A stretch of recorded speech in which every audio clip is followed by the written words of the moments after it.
Hello दोस्तों, welcome to Ranjan classes. तो friends, आशा राखું છું તમે બધા મજામાં છો, મસ્ત છો। હવે UGVCL એટલે કે ઉત્તર ગુજરાત વીજ કંપની લિમિટેડની અંદર જેટલા પણ વિદ્યાર્થી મિત્રોએ આઈટીઆઈ કરી એની અંદર એપ્રેન્ટિસ કરેલું હોય તો એ લોકો માટે વિદ્યુત સહાયક ઇલેક્ટ્રિકલ અસિસ્ટન્ટ એટલે જેને હેલ્પર પણ કહેવામાં આવે છે, તો એની ભરતી માટેના પોલ ટેસ્ટની તારીખ આવી ગઈ છે। તો એનો મતલબ કે ટૂંક સમયની અંદર પરીક્ષા પણ આવવાની રહેશે, બરાબર।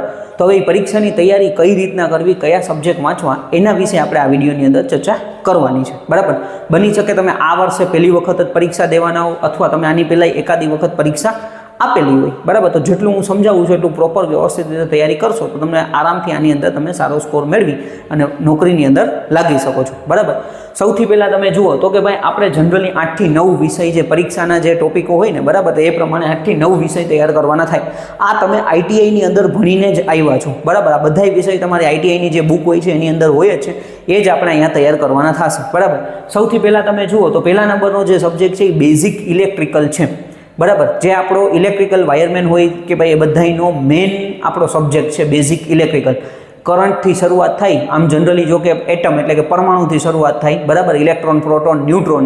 ત્યાર પછી તમે જુઓ તો કે current, voltage, power, work power, energy છે, બરાબર।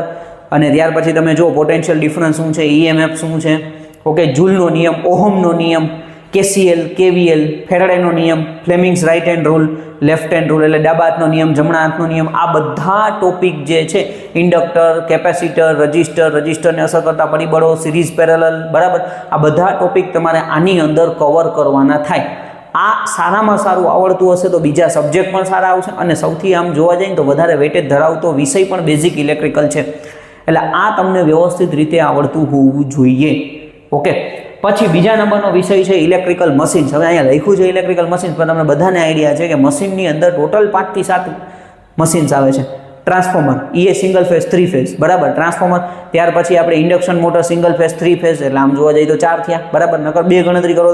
Transformer, induction motor, synchronous motor, બરાબર, alternator, DC generator, DC motor, બરાબર, ડીસી જનરેટર, ડીસી, આ બધાયનું કન્સ્ટ્રક્શન, આ બધાયનું વર્કિંગ, આ બધાયનું પ્રિન્સિપલ, બરાબર। ત્યાર પછી આ બધાયના ઈએમએફના ઇક્વેશન, ટોર્કના ઇક્વેશન, આ બધાયની લાક્ષણિકતાઓ, આ બધુંય આપણને આવડતું હોવું જોઈએ। આ બધાયના કઈ કઈ જગ્યાએ ઉપયોગ થાય છે, બધુંય બેઝિકલી વસ્તુ છે, એ બધુંય આની અંદર તમારે તૈયાર કરવાનું થશે ઇલેક્ટ્રિકલ મશીન્સની અંદર, બરાબર।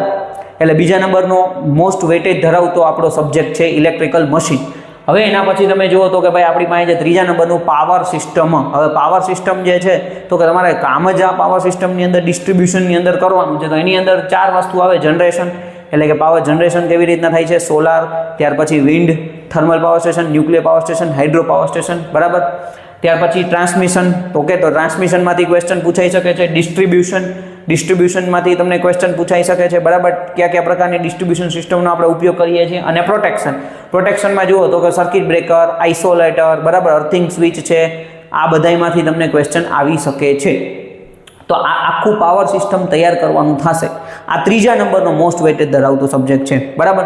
ત્યાર પછી તમે જુઓ તો કે મેઝરમેન્ટ। હવે મેઝરમેન્ટ છે, આમ જોવા જઈએ ઓછા ક્વેશ્ચન પૂછાતા છે પણ આપણને રોકડા માર્ક અપાવી શકે એવા છે, કારણ કે અમુક પ્રકારના મીટર્સ છે, બરાબર, જેમ કે ભાઈ આપણે મૂવિંગ આયરન પ્રકારના મીટર્સ છે, ત્યાર પછી PMMC પ્રકારના, એ કેના ઉપર ચાલે છે।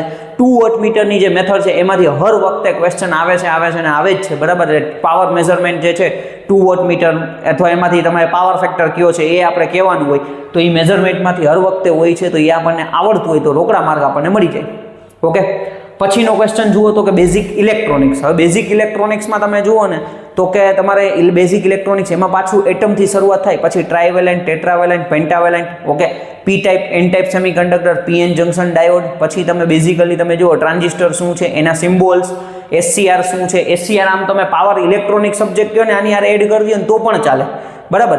SCR નું વર્કિંગ છે, ટ્રાયેક છે, ડાયેક છે, એના સિમ્બોલ્સ ને ઘણું બધું પૂછાતું હોય છે, તો એ બધું બેઝિક ઇલેક્ટ્રોનિક્સની અંદર આવી જાય। રેક્ટિફાયર શું કામ કરે છે, બરાબર, તો આવું બધું આપણને ક્વેશ્ચન આવતા હોય છે, તો એ તમારે આમાંથી તૈયાર કરવાના થાય। ત્યાર પછીનો ક્વેશ્ચન ડિજિટલ ઇલેક્ટ્રોનિક્સ, બરાબર। ડિજિટલ ઇલેક્ટ્રોનિક્સ રોકડા માર્ક અપાવે એવો સબ્જેક્ટ છે, એમાં ગેટમાંથી ક્વેશ્ચન પૂછાતા હોય છે, બરાબર, કે એન્ડ ગેટ શું કામ કરે છે, ઓર ગેટ છે, ટ્રુથ ટેબલમાંથી અથવા સિમ્બોલમાંથી એમાંથી ક્વેશ્ચન આવી જતા હોય, તો એમાંથી નાનકડો ટોપિક નાનકડો છે, 4-5 ટોપિક વ્યવસ્થિત કરો તો તમને 3-4 માર્કમાં પૂછાય તો એ 4 માર્ક રોકડા મળી શકે છે, બરાબર। એટલે ડિજિટલ ઇલેક્ટ્રોનિક્સ પણ આપણે ગેટ છે, પછી ક્યારેક વન્સ કોમ્પ્લિમેન્ટ છે, સરવાળા બાદબાકીમાંથી ક્વેશ્ચન આવી જતા હોય છે, તો એ તૈયાર કરવાના થાય। એના પછી તમે જુઓ તો કે ભાઈ આપણી પાસે વાયરિંગ, તો કે ભાઈ વાયરિંગના પ્રકાર, વાયરિંગ છે તો વાયરના પ્રકાર, વાયરિંગના પ્રકાર, કેબલ છે, બરાબર, તો એ વાયરિંગની અંદર લઈ લો તો પાવર સિસ્ટમની અંદર એક કેબલ આવી જાય, ટાઈપ્સ ઓફ કેબલ, બરાબર, એટલે આપણે ઘરની અંદર કયા કયા પ્રકારનું વાયરિંગ ઉપયોગ કરીએ છીએ, ઓકે, તો આ બધું વાયરિંગ એના જે નિયમો છે એ બધું તમારે છે ને તૈયાર કરવાના થાય. ત્યાર પછી તમે જુઓ એકમો, બરાબર, હવે એકમો જે છે તો એકમ આપણને શું કહેવા માંગે છે તો ભાઈ આ ટોપિક બેઠે બેઠો રોકડા માર્ક અપાવે છે, કારણ કે જનરલી તમે જુઓ તો રજિસ્ટર્સનો એકમ ઓહમ છે, ઇન્ડક્ટરનો એકમ તો ઇન્ડક્ટન્સ છે એનો એકમ શું છે હેનરી છે, કેપેસિટરનો એકમ ફેરાડે છે, ઇન્ડક્ટિવ રિએક્ટન્સનો એકમ શું છે, બરાબર, તો એ આપણને ખબર છે ઓહમ છે, કેપેસિટિવ રિએક્ટન્સનો એકમ ઓહમ છે, ઇમ્પિડન્સનો એકમ ઓહમ છે, બરાબર, તો આવા તમને ક્વેશ્ચન પૂછે. રિલક્ટન્સનો એકમ શું છે, બરાબર, તમે વિડીયો જોતા હોય તો કમેન્ટની અંદર લખજો રિલક્ટન્સનો એકમ શું છે, બરાબર, રિલક્ટન્સનો એકમ. ત્યાર પછી તમારે કહેવાનો છે પરમિયાબિલિટીનો એકમ, રિલક્ટન્સ અને પરમિયાબિલિટી, બરાબર, અને એમએમએફ, આ ત્રણના એકમ તમે કમેન્ટની અંદર લખો એટલે મને આઈડિયા આવે કે ભાઈ કેટલા લોકોને એકમો આવડે છે. તો આવા તમને એકમો પૂછાઈ શકે છે, બરાબર, એ વ્યવસ્થિત રીતે તમે આમ જુઓ 30-40 જેવા એકમો હોય છે, પ્રોપર તૈયાર કરી લો તો એ તમને 1-2 માર્ક અપાવી શકે છે. ત્યાર પછી સિમ્બોલ, મોસ્ટ આઈએમપી જે સૌથી વધારે આપણે કહી શકાય ને, કારણ કે સિમ્બોલ છે ને વાયરિંગના સિમ્બોલ પણ પૂછાય છે. એ ઉપરાંત તમને ટ્રાન્સફોર્મર દોરેલું હોય ને ટ્રાન્સફોર્મરમાં કોઈ એરો આપેલો હોય કે ભાઈ આ શું તમને દર્શાવે છે, બરાબર, ત્યાર પછી તમે કોઈ પણ બીજું મશીન આપણને આપેલું હોય ને મશીનથી દર્શાવતા હોય કે ભાઈ આ વસ્તુ શું દર્શાવે છે, બરાબર, જેમ કે ભાઈ પોલ છે તો પોલ ઉપર આપણને કંઈક વસ્તુ ઇન્સ્યુલેટર ઉપર એરો આપેલો હોય ભાઈ આ કયા પ્રકારનું ઇન્સ્યુલેટર છે. તો આવા ક્વેશ્ચન તમને આપણા સબ્જેક્ટ બેઝે પૂછાઈ શકે છે અને વાયરિંગના સિમ્બોલ પણ પૂછાઈ શકે છે. તો બે આપણે તૈયાર કરવાના થાય, બરાબર. તો બેઝિકલી વસ્તુ આવું આપણે પ્રોપર તૈયાર કરવું પડે. આ 9 સબ્જેક્ટ જે છે, બરાબર, આપણે 9 વિષય કયો, સબ્જેક્ટ કયો કે ટોપિક કયો. હવે તમારું 100 માર્કનું પેપર છે, બરાબર, પેપર તમારું 100 માર્કનું રહેવાનું છે, નેગેટિવ માર્કિંગ નથી, એટલે 100 તમે ટીક કરી શકો છો. હવે આમાંથી તમે સારામાં સારો સ્કોર કરો તો તમે નોકરીની અંદર લાગી શકો છો, બરાબર. એટલે 100 માર્કનું આપણું પેપર રહેતું હોય છે. આની અંદર દાખલા પણ પૂછાતા હોય છે, બરાબર, ટ્રાન્સફોર્મરમાંથી દાખલા આવતા હોય છે, બેઝિકલી નાના ટ્રાન્સફોર્મર છે, બેઝિક ઇલેક્ટ્રિકલના છે, પાવર સિસ્ટમમાંથી કોઈ નાનો એવો દાખલો આવી જતો હોય છે, તો એ બધાય આપણે તૈયાર કરવા પડે, બરાબર. આ બધું જ પ્રોપર તમારે તૈયાર કરવું પડે અને તો જ તમે વ્યવસ્થિત રીતે એમસીક્યુની તૈયાર કરો તો તમે સારા સ્કોર લેવી શકો છો. હવે ચોપડી કઈ વાંચવી તો કે ભાઈ આકાશ પ્રકાશન છે એ એમસીક્યુ માટે સફિશિયન્ટ છે. આ બુક તમે લઈ લ્યો આકાશ પ્રકાશનની, બરાબર, એ બુક તમે લઈ અને એના એમસીક્યુ વાંચવાના ચાલુ કરી દો એટલે તમને ક્યાંય પ્રોબ્લેમ આવશે નહીં. એ ઉપરાંત આપણા વિડીયોઝ છે 100 મોસ્ટ આઈએમપી એમસીક્યુ, એવા વિડીયોઝ તમે જોઈ શકો છો, બરાબર. તો એમાંથી પણ તમને, અને જૂના પેપર સોલ્યુશન્સ છે તો એ પણ તમને બેનિફિટ કરી શકે છે. એટલે જૂના પેપરો સોલ્વ કરો, જૂના પેપર સોલ્યુશનના વિડીયોઝ જુઓ એટલે તમને ઘણા બધા ક્વેશ્ચન 5-7 પેપર જોઈ નાખો તો પહેલાં તો 75 માર્કના પેપર હતા, અત્યારે છેલ્લા 2-3 પરીક્ષા તો હવે એવી થઈ ગઈ 100 તો 300 બીજા 75 માર્કવાળા પેપર તમે જુઓ તો એટલા ક્વેશ્ચન તમને થઈ જાય. આકાશ પબ્લિકેશનની બુક તૈયાર કરો, બરાબર. તો એ બુક તમે લઈને વાંચવાનું, એમાં એમસીક્યુ પદ્ધતિ છે એટલે એ એમસીક્યુ તમારે વાંચવા માટે.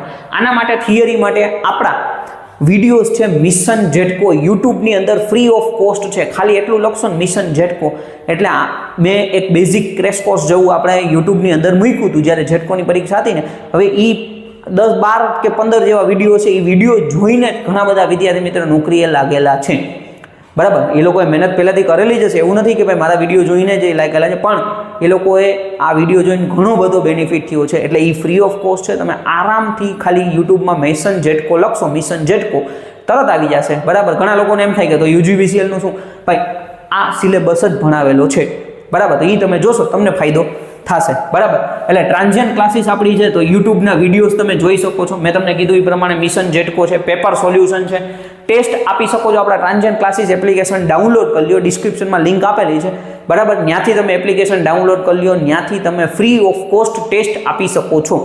જૂની ટેસ્ટો લીધેલી છે એ ટેસ્ટ આપો, તમને આઈડિયા આવશે કે ભાઈ કેવા ક્વેશ્ચન પૂછાય છે. અને મને 20 માર્કની ટેસ્ટ આપી તો એમાંથી 15 માર્ક આવ્યા, 10 માર્ક આવ્યા કે ભાઈ 18 માર્ક આવ્યા, તો એ તમને એક શું થશે કે ભાઈ કોન્ફિડન્સ આવશે કે ભાઈ આપણે કેટલો માર્ક આવી શકે છે. અને કંઈક ભૂલ થાય છે તો એ ભૂલને પહેલાંથી રેક્ટિફાઈ કરી દો, બરાબર. હવે બેઝિકલી વસ્તુ એવી છે કે ભાઈ તમારે 50 ટેસ્ટ તો દઈને જ જવી જોઈએ, બરાબર. તમારે આ પરીક્ષા દેવા જવું હોય તો તમે 50 ટેસ્ટ દઈને જાઓ તો એનો સૌથી મોટો બેનિફિટ એ છે કે ભાઈ તમે પહેલેથી પ્રિપેર થઈ ગયેલા છો. ટેસ્ટમાં કેટલા માર્ક આવે ને એ જોવાનું જ નથી, મેન આપણે અહીંથી એ જોવાનું છે કે ભાઈ મારી સામે કોઈ નવો ક્વેશ્ચન આવે તો હું શું વિચારી શકું છું.